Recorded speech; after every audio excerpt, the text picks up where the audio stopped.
Hey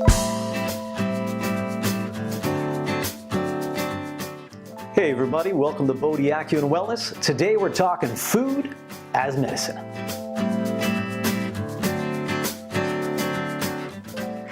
Now many of you out there know I am not a huge fan of Western pharmaceuticals, except for in extreme circumstances. And I don't love supplementation. I do, however, strongly believe in the logic of Hippocrates, who said that food should be your medicine, medicine should be your food.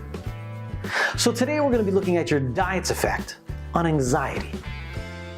Now, did you know that in the US, 10% of all teens and 40% of adults suffer from some kind of anxiety disorder? And that StatsCan estimates 1 in 4, that's 25% of all Canadians, will suffer from at least one anxiety disorder at some point in their life. Now, from a TCM perspective, it's actually the health of your spleen that dictates whether you suffer from that monkey mind, whether you think too much and can't shut it off, you're pensive, you're worried, the hamster is on the wheel. And there's basically only two things that damage your spleen.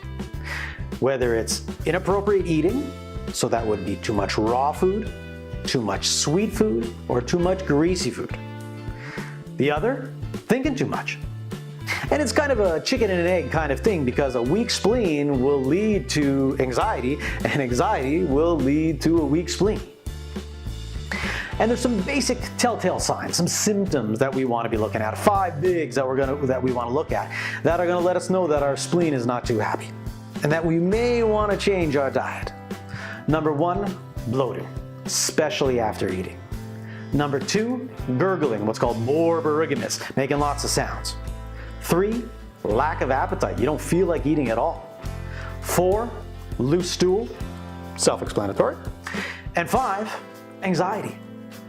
And so if you are suffering from these 5 symptoms, we may want to address what we're eating, and it may actually be your diet that is leading to that monkey mind.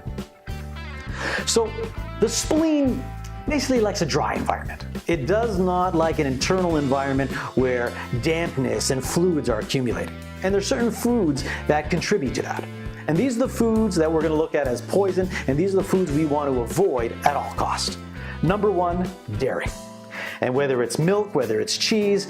Now listen, cow dairy worse than sheep or goat, but we really want to avoid dairy at all costs. Fruit juices of any kind. Wheat, that's the tough one.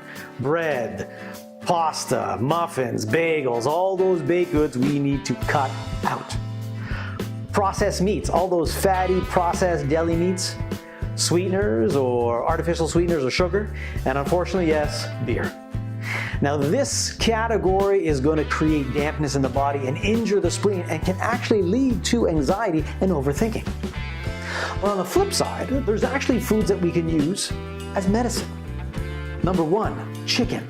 Amazing to tonify qi, strengthen your spleen's ability to turn food into blood and energy, and make you nourish your tissue, calm your mind, sleep well. Rice, another fantastic one. Yams or sweet potatoes. Mushrooms, wonderful. Coconut, add it to anything.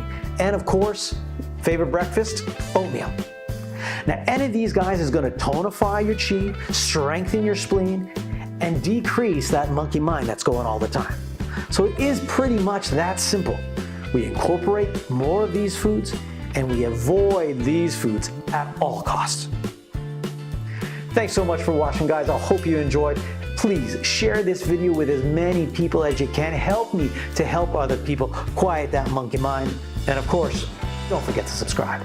Thanks for watching.